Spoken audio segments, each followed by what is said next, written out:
రాష్ట్రంలో ఏసీబీ విస్తృత దాడులతో అవినీతి అధికారుల గుండెల్లో దడపడుతోంది.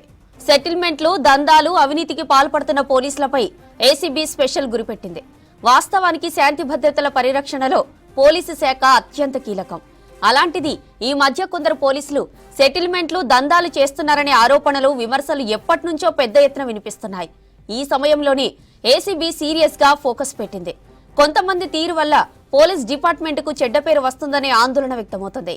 గత 4 నెలల్లో ఏసీబీ దాడుల్లో 14 మంది పోలీసు అధికారులు పట్టుబడ్డారు. వీరంతా భూ వివాదాలు, ఇసుక దందా, సివిల్ వివాదాల్లో జోక్యం చేసుకున్న వారే. కొందరు ఏసీబీ నిఘాకు చిక్కి సస్పెన్షన్ కు గురవుతున్నారు. ఇక ప్రజలకు రక్షణ కల్పించాల్సిన పోలీసుల్లో కొందరు లంచాల ఉచ్చులో చిక్కుకుంటుండడం సర్వత్రా చర్చనీయాంశంగా మారింది. ఇక ఇదే విషయానికి సంబంధించిన మరిన్ని డీటెయిల్స్ ధనరాజ్ మనకి లైవ్ లో అందిస్తారు.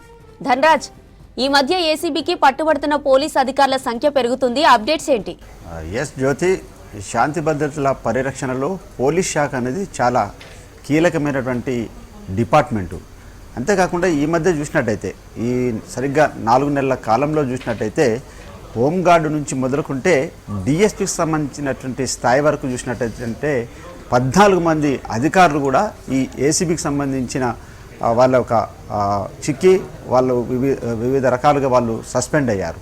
అంటే పోలీస్ శాఖలో చాలా వరకు హోంగార్డ్ కావచ్చు, ఎస్ఐ, సిఐలు, అదేవిధంగా డిఎస్పీకి సంబంధించినటువంటి స్థాయి అధికారులు 14 మంది ఈ మధ్యనే ఏసీబీకి చిక్కి వాళ్ళు సస్పెండ్ అయినటువంటి విషయంపైన చాలా వరకు చర్చనీయాంశంగా మారుతుంది. అదేవిధంగా ఏదైతే ఏసీబీకి చూసినట్టయితే చాలా రకాలుగా, అంటే పోలీస్ శాఖనే కాదు, వివిధ రకాలకు సంబంధించినటువంటి విభాగాల్లో వాళ్ళకు అందినటువంటి ఫిర్యాదుల మేరకు వాళ్ళు దాడులు చేస్తుంటారు, తనిఖీలు చేస్తుంటారు.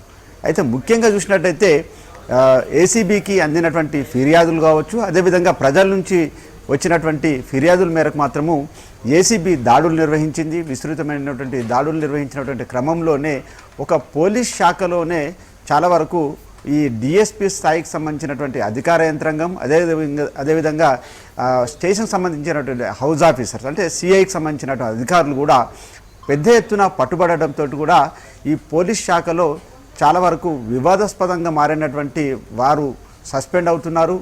అంతేకాకుండా కూడా వీళ్ళంతా కూడా సివిల్కి సంబంధించినటువంటి వివాదాలు చిక్కుతున్నారు. ఏదైతే ఇసుకకు సంబంధించినటువంటి దందాలు కావచ్చు, స్టేషన్కి వచ్చినటువంటి బాధితులు ఎవరైతే ఉన్నారో వాళ్ళ నుంచి లంచాలు తీసుకోవడం, మరోవైపున చూసినట్టయితే ఇసుకకు సంబంధించినటువంటి వివాదాలు కావచ్చు, అయితే కేసును క్లోజ్ చేయమని అని ఇటు బాధితులు వచ్చినటువంటి క్రమంలో భారీ ఎత్తున లక్షలాది రూపాయలను బాధితుల నుంచి వసూలు చేసినటువంటి కేసులు మాత్రమే ఈ ఏసీబీకి అందినటువంటి ఫిర్యాదుల మేరకే ఈ దాడులు నిర్వహించింది. ఈ దాడులు నిర్వహించినటువంటి క్రమంలోనే 14 మంది అధికారులు ఏసీబీకి పట్టుబడడం, అదేవిధంగా వాళ్ళు సస్పెన్షన్ గురవడంతో ఈ పోలీస్ శాఖ అవినీతికి సంబంధించినటువంటి వ్యవహారంలో చాలా వరకు వివాదాస్పదంగా మారిందనే చర్చనీయాంశం కొనసాగుతున్నటువంటి క్రమంలోనే మరోవైపున చూసినట్టయితే పోలీస్ శాఖ ముఖ్యంగా కూడా చాలా రకాల, అంటే వివిధ సంబంధించినటువంటి విభాగాలైనటువంటి నార్కోటిక్ విభాగం కావచ్చు, అదేవిధంగా ట్రాఫిక్ సంబంధించినటువంటి విభాగం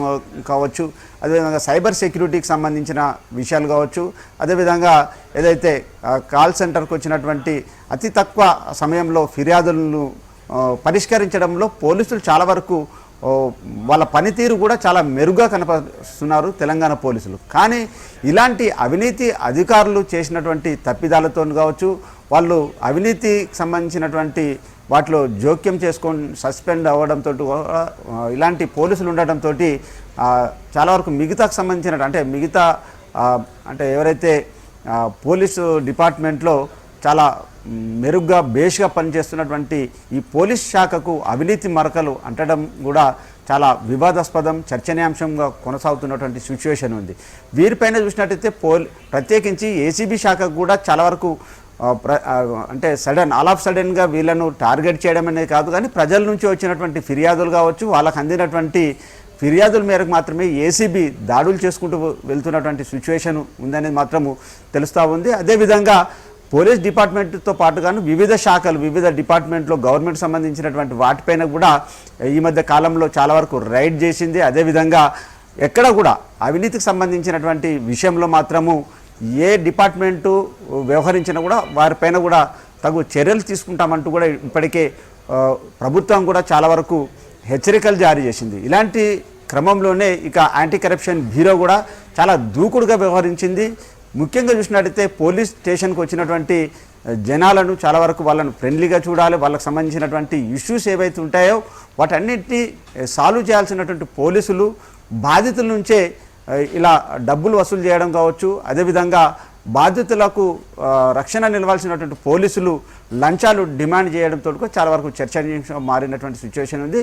మొత్తం మీద చూసినట్టయితే మొత్తం ఓవరాల్గా చూసినట్టయితే పోలీస్ డిపార్ట్మెంటు చాలా అంటే వివిధ డిపార్ట్మెంట్లో చాలా మంచి పేరుని తీసుకొచ్చినటువంటి క్రమంలో ఇలా కొంతమంది అవినీతి అధికారుల వ్యవహారంతో పోలీస్ శాఖకు కొంత మాయని మచ్చగా మారుతుందనేది మాత్రం తెలుస్తూ ఉంది. ఇక ఏ డిపార్ట్మెంట్ పైన కూడా మొత్తానికి అవినీతికి సంబంధించిన ఆరోపణలు వస్తే మాత్రం తాము యాంటీ కరప్షన్ బ్యూరో మాత్రం దూకుడుగా వ్యవహరిస్తుందనేది తెలుస్తూ ఉంది. జ్యోతి.